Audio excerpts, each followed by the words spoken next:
Welcome to the Shootin' Show. Stand by for shots fired. Hello, I'm Johnny Rowland, your host of the Shootin' Show, and welcome again to this week's program. We have a great show for you today. We have some interesting features I know you're really going to enjoy. We're going to do a little black powder piece today, and we would like to thank everyone who has gotten in touch with their cable companies and TV stations around the country, because more and more of these companies are writing to us or calling us wanting to carry the Shootin' Show. And as most of you know, we are free to those cable and TV stations, so we're very, very happy to work with them. So let's get underway. Let's let another Shootin' Show begin.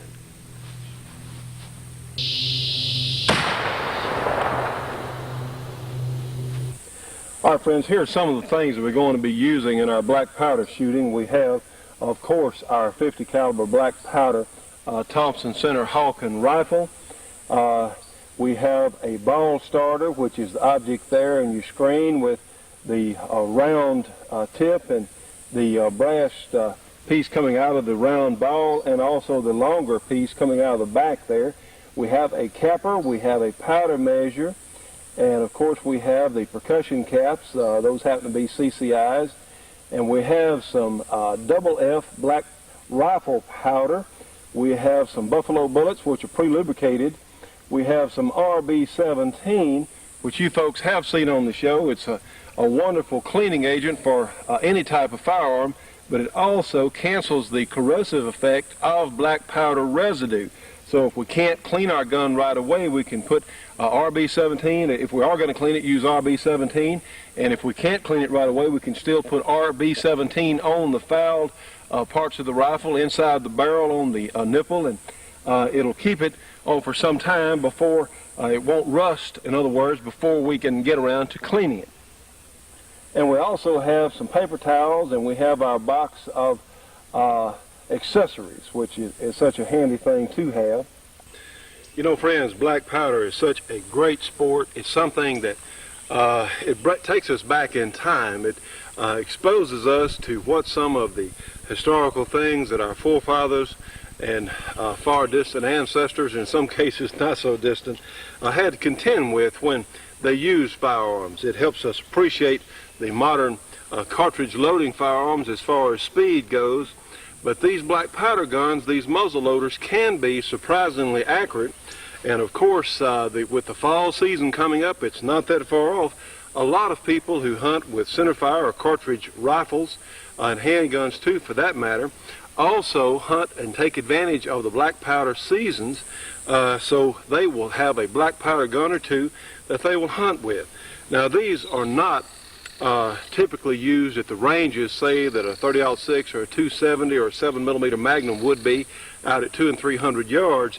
But inside their effective ranges, these are extremely powerful and very fine hunting firearms. I prefer to keep my own hunting with a black powder gun, say, around 100 or so yards, although they're powerful and potent quite a bit further than that. It's just 100 yards is about as far as I can shoot accurately, or say reasonably accurate, with the open sights that are required on many of these guns in most states. Now, I understand that some areas allow mounting of optical sights or scope sights on the black powder rifles, but most of the areas I'm familiar with regulate that you must have open sights on the guns. So these particular guns, see, every load is a hand load for that matter, because you literally manufacture your load on the spot. This gun will shoot with open sights about as well as I can shoot it into, about 3 or 4 inches at 100 yards, which I think is pretty good performance. You have a 50 caliber hole in the barrel. You have a number of different bullet types available. You can use the round ball with a patch. Now, personally, I prefer something like these buffalo bullets we looked at a moment ago, and these weigh 385 grains, and they tend to be extremely accurate. They're pre-lubed from the factory, and they shoot really good in this gun. We also use the Thompson Center Maxi Ball. This is a Thompson Center gun with weights of around 370 or so grains, and it has real good accuracy and good consistency with that particular bullet. It's just what you want to do with the gun. For deer or size game up, I would prefer a 50 caliber or larger. Your 50 calibers have a tremendous amount of power, but then you take a pretty dramatic step up when you go to the 54 and 58 calibers. You may run out of tolerance for recoil before you run out to the limits of the guns themselves. The 45 caliber and 36 caliber black powder guns typically are for small game or varmint shooting or squirrel hunting, things like that. For deer, and I'm sure you could use the 45 caliber bullets on deer in that size game, but I prefer the extra power of the 50 caliber and up.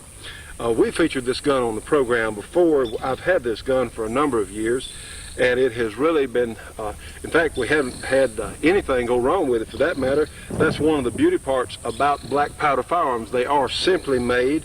They're easy to maintain, easy to take care of and fix if something goes wrong. Now, this gun has been shot a good bit over the years, and I would like to think that I am a black powder enthusiast. I'm not to the extent that I would like to be, because all of us are learning, and that's one of the things about on our program here. We're exposed to so many different things. It really shows you what is out there to be learned. Another thing too, black powder is fun. As I've said before on the program, it's just entertaining, it's interesting to do, and to see what kind of accuracy and velocities, and for that matter, that you can attain with these old guns. Now friends, you realize here we are in August in Louisiana. I want to tell you about something I think is that a lot of you will be interested in. Of course, I have moved to to the hat because it's 100 degrees out here today, but you know what? I am really comfortable. Now, some of you may have noticed my little bandana, my little neckerchief around my neck here. Well, this is one of the neatest things that I have discovered. And you know how I feel about RB-17. This is the finest gun cleaner I have ever encountered. And you know, you can buy this through our Bullet Express mail order, and those catalogs are going out as we speak. But this is something else that the good folks that manufacture RB-17 sell. It's called a cool dana.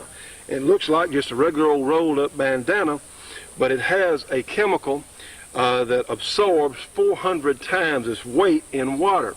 So the way this thing works, this is unbelievable. In fact, until I tried it, I probably would not have believed it. But the way it works, you put this in a bowl of ice water or cool water, or let it under a running water faucet, and you let it stay there for about 30 seconds or a minute, and then you just put it around your neck. And what happens is, friends, this cools you for up to 8 hours, and I know that sounds fantastic. Yes, I thought so too, but it actually does work. We've been using this out here, and you know, down here in Louisiana, the humidity is so high. Of course, it is August, and this is one of the best discoveries I have made for anyone who spends a lot of time outdoors in the heat that I've ever seen. You just tie it around your neck here, or you can put it around your forehead or wherever, and what it does, it acts as a radiator for your bloodstream, because you know, you lose about 40% of your body heat through your head. And of course, all your blood that goes to your head and circulates throughout your body has got to come through your neck, and this provides a cooling for your entire body, literally by being wrapped around your neck. Friends, this is unreal. It does work. In fact, you can buy them from us through the Bullet Express for $9.95 each, and we're going to include a couple of dollars for shipping and handling. But friends, trust me on this one. This is one of the neatest things I've seen. It's 100 degrees out here, and I tell you what, I am actually comfortable. I am wearing my hat, but what it does, it makes me feel like that it's about 10 or 15 degrees cooler. Now that's pretty fantastic if you ask me. This could prevent heat strokes. If you're out there on the range and you have to be out there at a hot time of day, please let me recommend this. It's called the Cool Dana, and you can get them from us here at the Shooting Show, the Bullet Express. We've got them for $9.95 and a couple of dollars for shipping and handling. So this is terrific. A lot of you want this. You forget it's on, but you never forget the cooling sensation it gives you. So just a helpful hint. A lot of people are going to want these. So it just makes it so much more comfortable. How many times you've been out in, say, in an IPSC match or whatever else, or just out target shooting, and it's just so doggone hot you can't enjoy what you're doing? Well, this darn sure helps a bunch. It's like putting a little air conditioner around your neck. Okay, back to the drawing board. Well, as most of you know, this is percussion guns, means you have a little percussion cap that goes on a nipple back here that the hammer strikes and sets off the powder and pushes the bullet out the barrel. So how we're going to do this, we're going to take our accessories here. We've got some double F GoX black powder, and we have some Powerdex that we got recently, and we're going to be comparing Powerdex to black powder in another segment. But what we're going to do, and you know me, we always go for safety. We always wear these safety glasses. Anytime you're fooling with anything explosive, regardless, we always wear our safety glasses.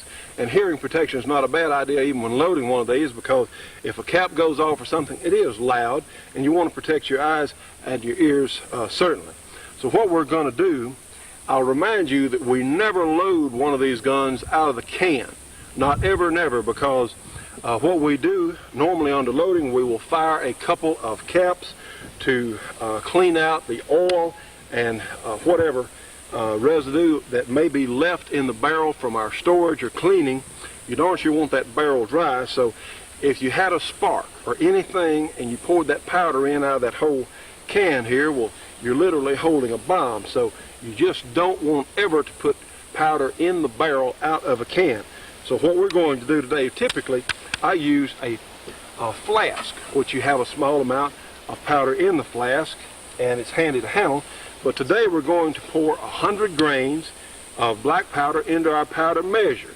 And all these accessories, and we're going to be offering some of these accessories because a lot of you out there can get hold of these guns, but you don't know where, or maybe your local sporting goods shop will not have some of these accessories, which really do help to make shooting simpler and more fun. Now we're going to load, we have it set on 100 grains, which is a pretty stout load, a very powerful load for this particular gun. And we're going to pour it in. Today we're going to use a can for demonstration purposes. And of course I'm going to put the top back on the can, of course, and set it down over here. Now then, got our measure set, we'll get our little funnel in place. Now we'll take our powder measure and we're going to pour the powder down the barrel. Simple as can be. All right, all gone. Now then, we're going to take a pre-lubricated bullet, a buffalo bullet here, and always kind of keep this away from your face, just in case. Let's don't take chances, just in case, and always wear these safety glasses. We'll take our ball starter here. We'll take we just start it down in the barrel, take our small piece on the knob, and we'll push it down in place and literally start the bullet down the barrel. We'll take our longer piece here and we push it a little further till it goes a little further in. And the reason you use this starter, because literally you're dealing with a soft lead bullet, but you're still going to meet some resistance because the edges or sides of the bullet have to engrave themselves on the rifling of the barrel. So it's a great help in starting. We'll take our ramrod here and we'll use short strokes. You won't pull from back up here, you may break your rod. So start down closer to the muzzle, put it in place now then, and be sure that ball is all the way, or bullet, all the way down on the powder. That's very important. It's got to be down. The powder needs to be packed into a small space. The bullet needs to be down on top of it.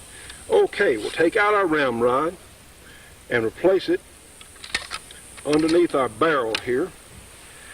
And now, and only now, you'll notice we did not put our cap on first. We do that absolutely last. So what we do, we have our gun.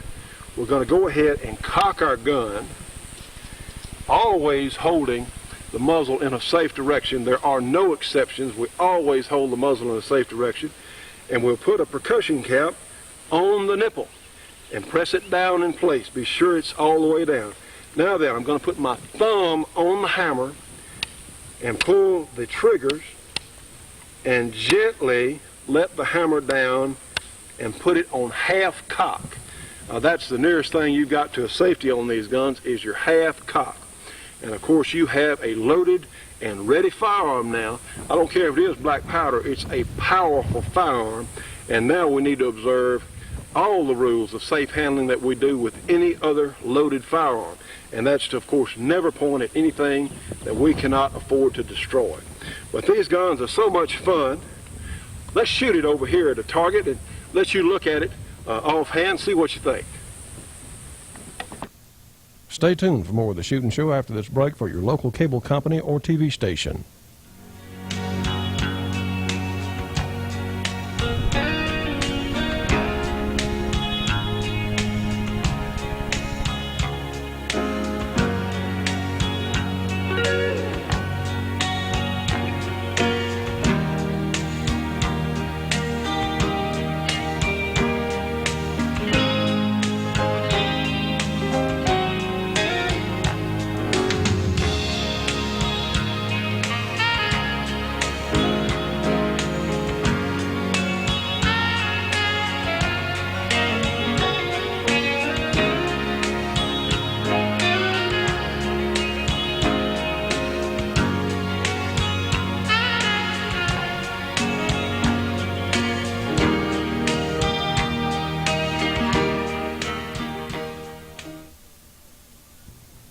Now, friends, for the absolute best in monthly shooting magazines, turn to Shooting Times.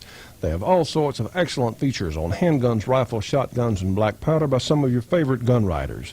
Each month you'll find interesting articles on guns, shooting, reloading, and new products in the firearms industry, that along with information on pending legislation of interest to all gun owners. For subscription information, call 1-800-727-4353. Shooting Times, the best there is. All right, friends, this particular gun has two triggers, one of which is a set trigger, because with the long and heavy hammer fall on these guns, it really helps to have a very light trigger. Well, for safety's sake, they put two triggers, one of which sets the front trigger or the first trigger for a very light pull. It helps in your accuracy and certainly in your hunting skill.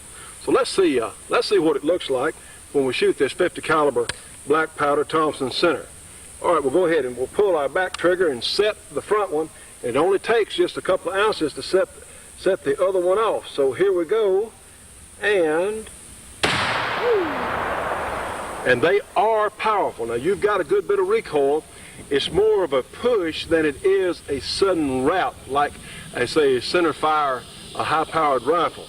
But believe me, friends, these are high-powered black powder rifles, and you know, the people settled the United States, and they killed buffalo, and they fought off Indian tribes, and the Indians fought off the cavalry, and people fought off each other with these old guns, because they certainly are potent and to be greatly respected even today.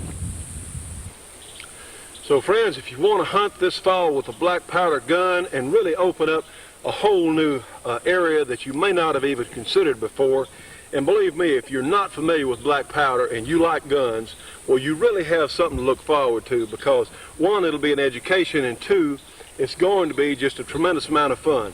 They don't have the figures on paper that say some of the high velocity centerfire rifle cartridges do, but believe me, within their usable range, and certainly these old big bullets have a tremendous amount of momentum that really does make them effective on game. I think you're really going to enjoy it.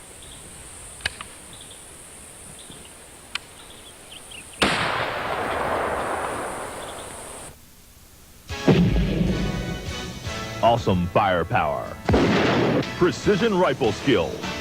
That's what you'll find along with lots more in these two great new videos, Marine Corps Firepower and Marine Corps Silent Drill Team. See an actual firepower demonstration of the latest Marine Corps weapons of the infantry, including the M220 Echo-Tow missile system, grenade launchers, mortars, and lots more.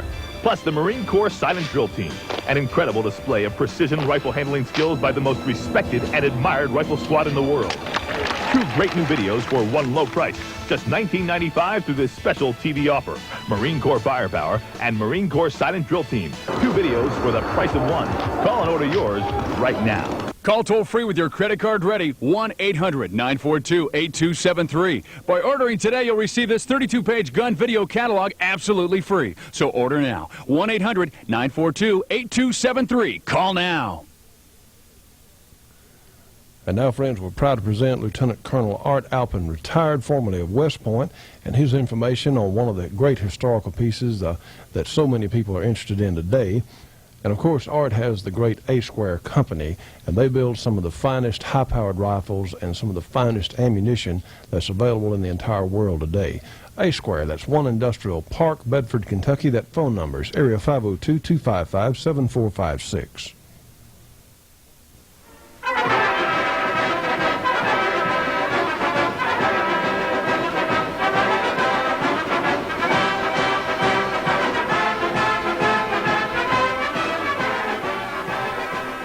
Common belief amongst many people is that if only Custer had had Winchester lever-action rifles, he would never have been massacred at the last stand.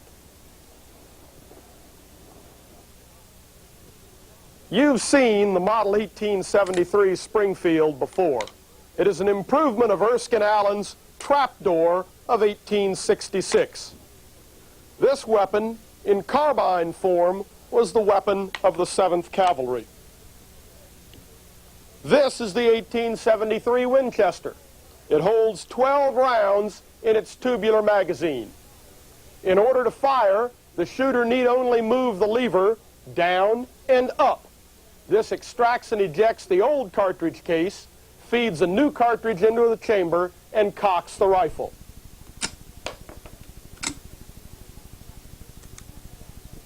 Let's watch the Winchester strut its stuff on the range.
You saw the extreme difficulty in loading the Winchester's magazine. When you put the lever action against the clock, all of a sudden its volume of fire is not so great. Further, some of the rounds were hitting short. When you fire at the extremely high rate, which I did with the first magazine full, 12 rounds in 15 seconds, you find that you can't reacquire the sight picture because the slap of the upward motion of the lever knocks the barrel downwards. If you are to deliver accurate fire, you must take 2 or 3 seconds after the motion of the lever to reacquire your sight picture. On the chart, it looks like this. The difference in volume between the two rifles is not that great. And remember, with the trapdoor Springfield, when the range closes, his volume of fire will go up to 9 or 10. And the Winchester at 13 is going flat out constantly. What about the range? Are we cheating the Winchester? Surely it must be better than this. In fact, we're giving the Winchester the benefit of the doubt. The Model 1873 Winchester was chambered for 4 different cartridges. The most powerful of them was the 4440. That's a 200-grain 44 caliber bullet with 40 grains of black powder. Chronographed on modern instruments, it delivers just over 1,000 feet per second. This means that the Model 1873 Winchester is only slightly more powerful than the .45 automatic of today. The Winchester was about a 120-yard rifle at best. In fact, at 120 yards, the Winchester had roughly the energy of a .45 automatic at 80 yards. Why did Winchester use such weak cartridges? The Model 73 was really a very poor design. Though it looks on the outside like a nice big lever action, when you take the side plate off, you find a different story.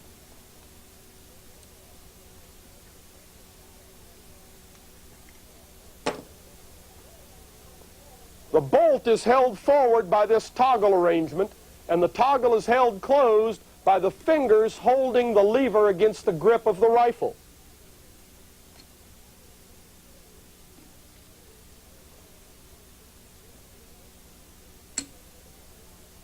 You couldn't make it for any more powerful a cartridge. When this design was scaled up in 1876, the result was still no good.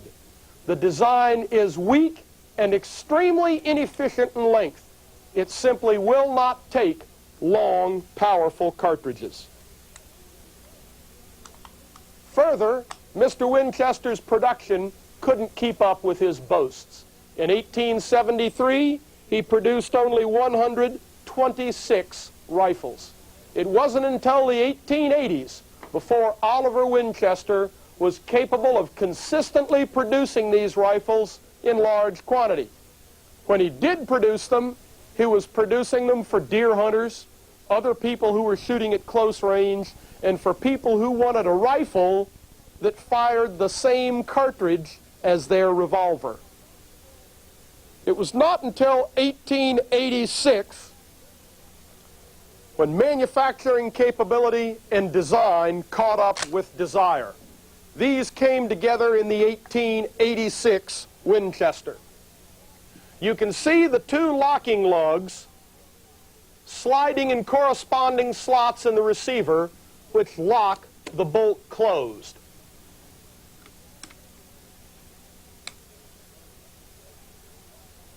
This was the first lever action that would take the large black powder cartridges that ranged out to 150 yards and beyond. By 1886, however, the buffalo were gone and the Indians largely defeated. So let us get back to the time frame at hand. Was the lever action Winchester of 1873 totally devoid of redeeming social value? No, not exactly. In the hands of trained troops, led by men who understood the capabilities and limitations of the Winchester, and who were willing to weave that into their battle plan and their tactical organization, the Winchester might still contribute to the successful outcome of battle. A good example is the Battle of Plevna in 1877. In this battle, the Russians were charging across open ground towards Turkish entrenchments. The Turks, during the 1870s, had been on a weapons buying spree throughout the industrialized world. They had bought a large number of Mauser single shots, Remington rolling blocks, and Peabody single shots, among others. They had also bought a number of Henry and Model 1873 Winchesters. At Plevna, they equipped each and every man with a long-range single-shot breech loader and its ammunition, and with a Winchester lever action and its ammunition. As the Russians attacked, the Turks engaged them at long range and extracted heavy casualties. Only when the pitiful remnants of the Russian attack closed to within 80 yards did the officers order their men to put down the single shots and use the Winchesters, which were sitting ready with full magazines. The resulting storm of lead literally blew the Russians from the field before the magazines were empty. We'll be back with more of the Shootin' Show after this short break for your local cable company or TV station.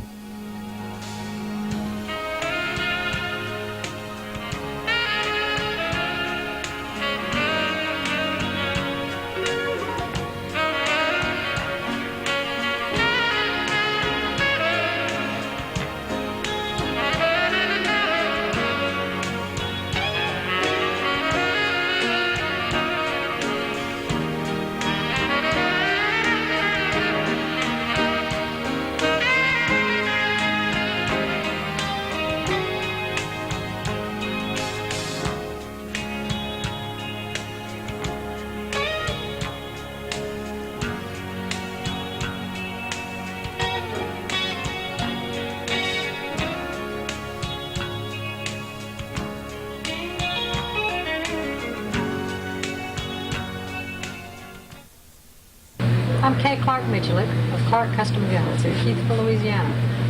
We're a custom gun business, specialize in several different forms of firearms for competition.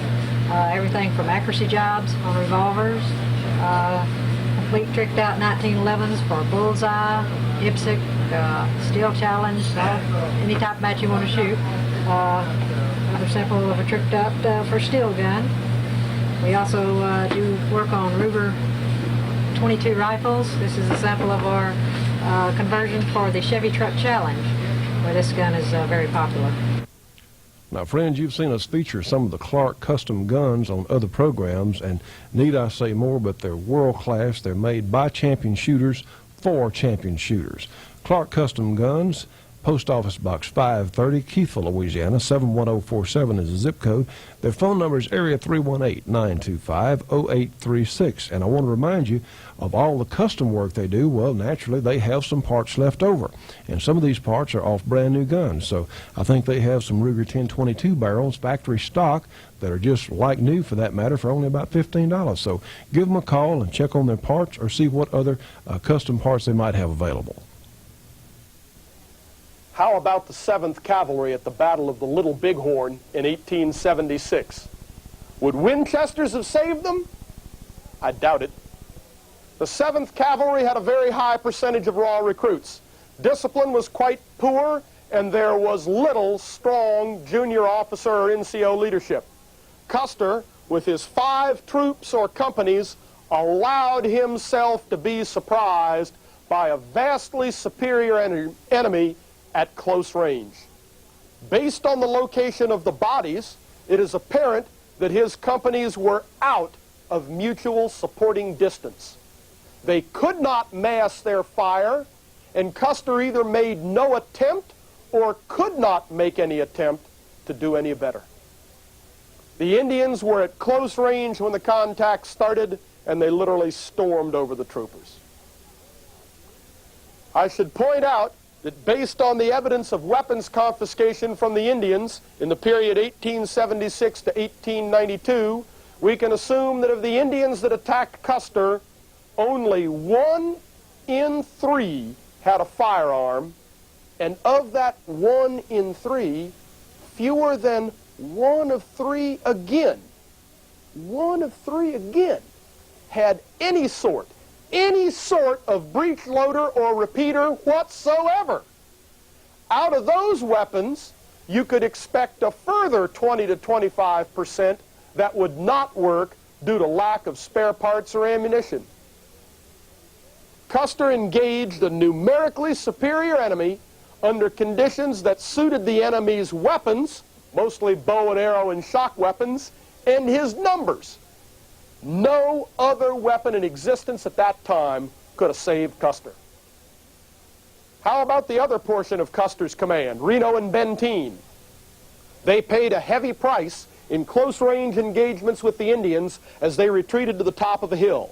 Once there, they slew their horses and commenced to dig in. From that position, the long-range fire from their 45-70s kept the Indians at bay and repulsed 3 determined assaults. These troops did have trouble with extraction and ejection of cartridge cases from their 45-70 trapdoor carbines. However, the reason was that they carried their cartridges in leather loop cartridge belts. Tanning acids from leather quickly corrode the copper in the brass cartridge case, forming a green verdigris. When you fire a cartridge with this verdigris on it, it will expand in the chamber and literally weld itself within the chamber. Standard procedure at the time was to take the cartridges from the belt daily, clean, and oil them. This was simply not done in the 7th Cavalry. Do not think that this is a problem only in the 1870s. In the 1930s through 1950s, more than a few police officers were slain for the very same reason. If you look at Winchester and Remington advertisements of the 1950s, you will find that they advertise police ammunition in .38 Special, where the cartridge cases are plated with nickel so that this verdigris will not form. Back to Reno and Benteen. As the days wore on before Reno's and Benteen's relief, the Indians stopped charging and engaged in a long-range gunnery duel. A few men amongst the cavalry, Captain French being one of them, had brought the long-barreled infantry rifle with its more powerful ammunition. One member of the command, First Sergeant Ryan, had brought his privately owned long-range Sharps Buffalo rifle. It was these few men who finally drove the Indians completely out of range by virtue of gunfire alone. Myths, I suppose, die hard. Custer's defeat had nothing to do with his weapons. It was due to his cornucopia of other errors. The weapons of the cavalry did not suffer that great a disadvantage in overall volume of fire, and certainly had the combat range to make up for it. Custer simply never used them properly.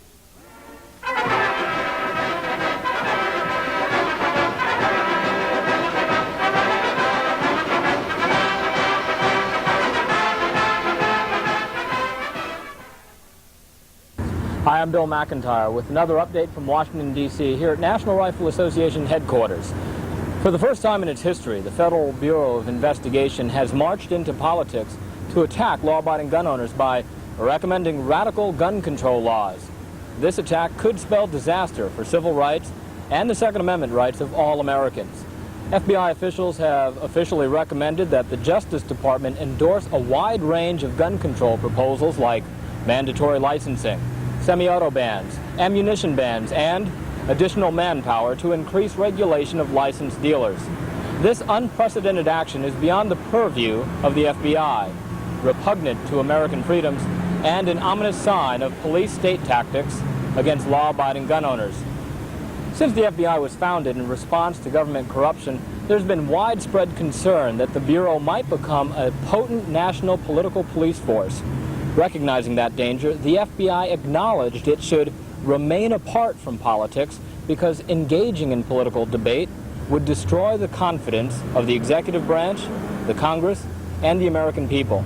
The hypocrisy is obvious. On one hand, the FBI claims it must avoid partisan politics to keep the confidence and trust of the American people. But the Bureau has ignored this critical principle and chosen to thrust the FBI into the fray of one of the hottest political issues of the day. What we need from government isn't more restrictions on honest citizens, but more restrictions on violent criminals. And what members of Congress need to hear from us, and we need to express our outrage over any move to politicize the FBI. We need to insist that Congress and the Clinton administration reject all such restrictive gun laws. I'll be back next week with another update from Capitol Hill. For now, I'm Bill McIntyre here at NRA headquarters. All right, people, the voters are screaming about violent crime. What are we going to tell them? How about the truth? We're not keeping violent criminals in prisons. Sir, 35 states are under court order to release criminals. The average criminal set free will commit 187 more crimes a year. We're out of prison space. We gotta make more. Good people are getting hurt bad. With the likelihood of arrest and conviction, a murderer will spend 1.8 years in prison. Yeah, and a rapist a couple of months. I'm not in the prison building business. We're in the re-election business. Thank you. Listen, just a handful of repeat offenders commit most violent crime. We could just stop letting them go. Look, stop giving me the facts and start giving me headlines. How about another gun control law? Yeah, we've already got 20,000 of them. It just don't work. So my gun control plan to restrict firearms sales to citizens will break the back of violent crime and rid our streets of violent criminals. Do we have any questions? Don't let politicians get away with murder. Join the NRA.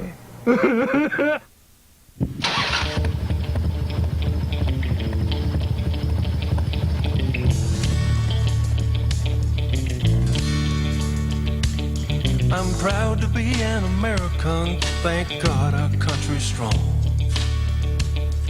But some time ago, you know, it occurred to me, there's something going wrong. My granddad fought against tyranny, so we could all be free. I'm afraid, my friends, his fight has passed down to you and me, down to you and me. We got people telling us what to do, don't even know our name. We're just a number on some little card, and I think that's a shame. If George and Abe could see us now, bet they'd both agree This is not exactly what they had in mind. The land of liberty, sweet land of liberty. Oh, I love to hear my Harley run. I like being free to live out my dreams, and I want to have a little fun. I want to hold on to what we've got, from sea to shining sea. I'm afraid, my friend, the fight is past. Down to you and me. Oh, down to you and me.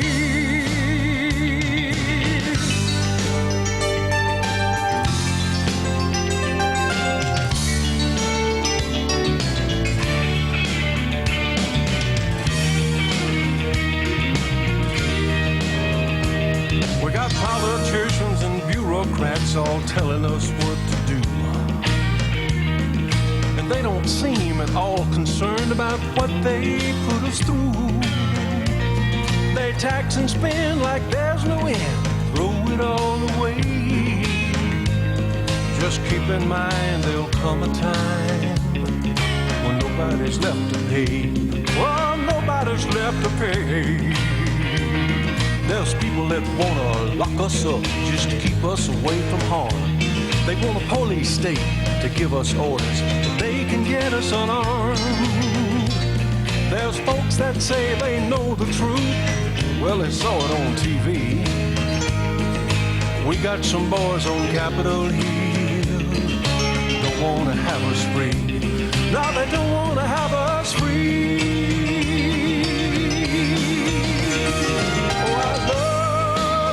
My Harley run. I like being free to live out my dreams, and I want to have a little fun. I want to hold on to what we've got, from sea to shining sea. I'm afraid, my friends, the fight is past.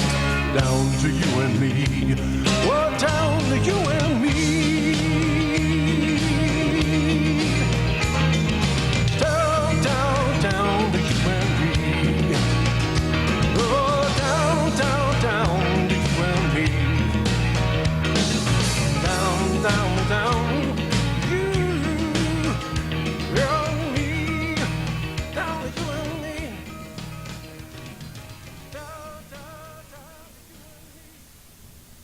Friends, the Shootin' Show will be right back after this break for your local cable company or TV station.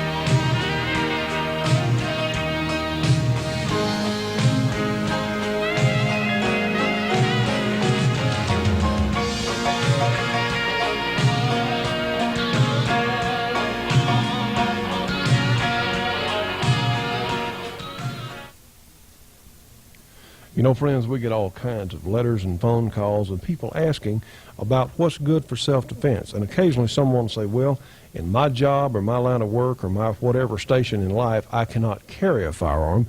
And you remember a few weeks ago we talked about the pepper gas, I believe it was capstun at that time, or punch, something along that line. Well, today we're going to look at something else. These are stun guns that you see on your screen. And the good folks at Britton's have loaned us several of these things to show you today. The one on your left is a 40,000 volt stun gun. The one in the center is a pulsating light, and it's also a 50,000 volt stun gun. And then the long object on your right, a baton-like instrument there, is a 200,000 volt stun gun. So we're going to show you a little bit about how they work. We're going to talk just a moment about them. You know, friends, we have all kinds of letters and phone calls from all over the country, for that matter. And I will remind you, yes, it is hot out here, and yes, I am comfortable thanks to our cool Dana. I tell you what, friends, you just have to get one to believe it, get it around here in place, because it absolutely makes such a huge difference on your outdoor comfort in real hot weather.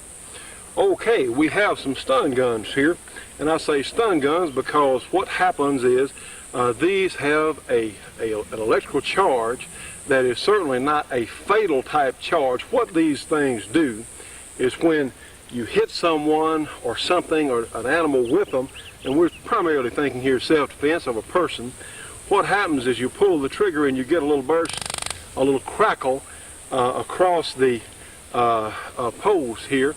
And what happens is you have an electrical charge that is pretty much a surface charge, as I've had it explained to me. But what it has the effect of doing is scrambling the nervous system of the individual that you hit. A lot of people are carrying these where they cannot carry a firearm. And of course, you remember a while back we had on some of the capsicum gas, one of those self-defense sprays.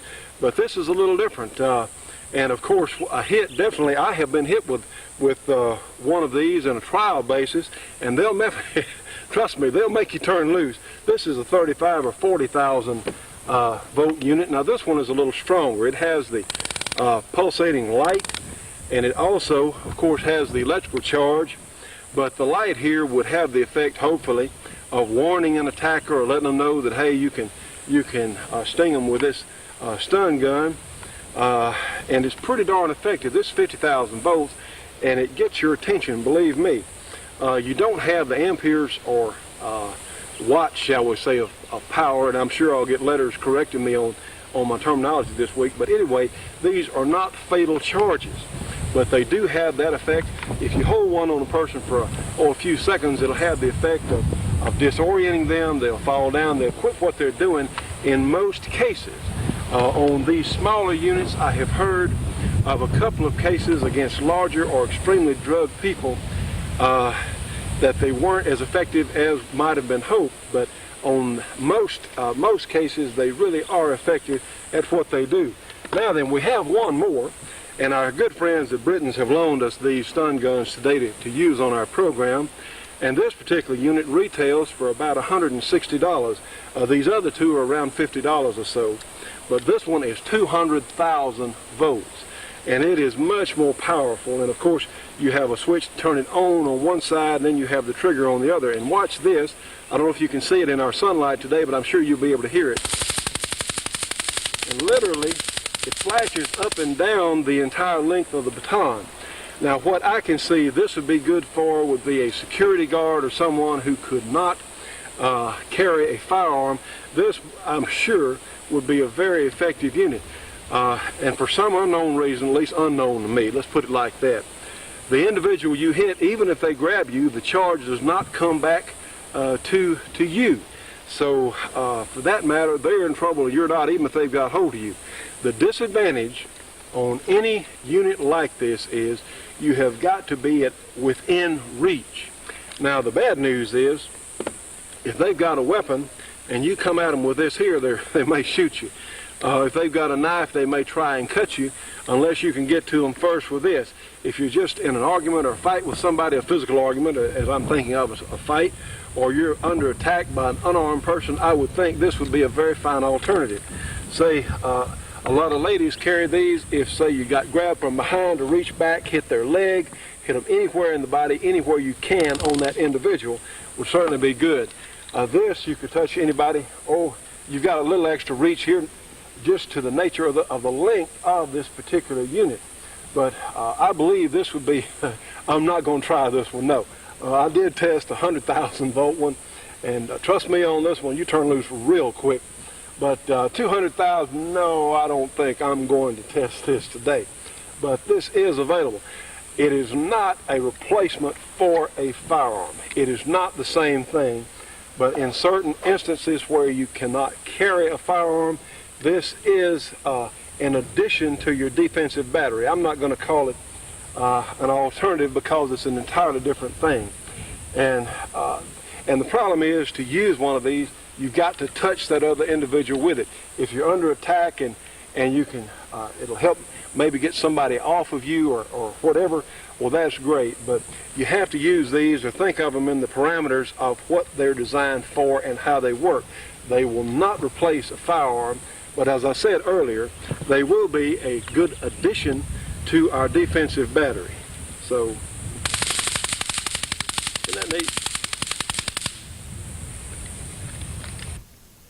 You know, friends, all of us as gun enthusiasts need to be subscribing to Shotgun News, the trading post for anything that shoots, with literally thousands and thousands of firearms bargains with 3 big issues monthly.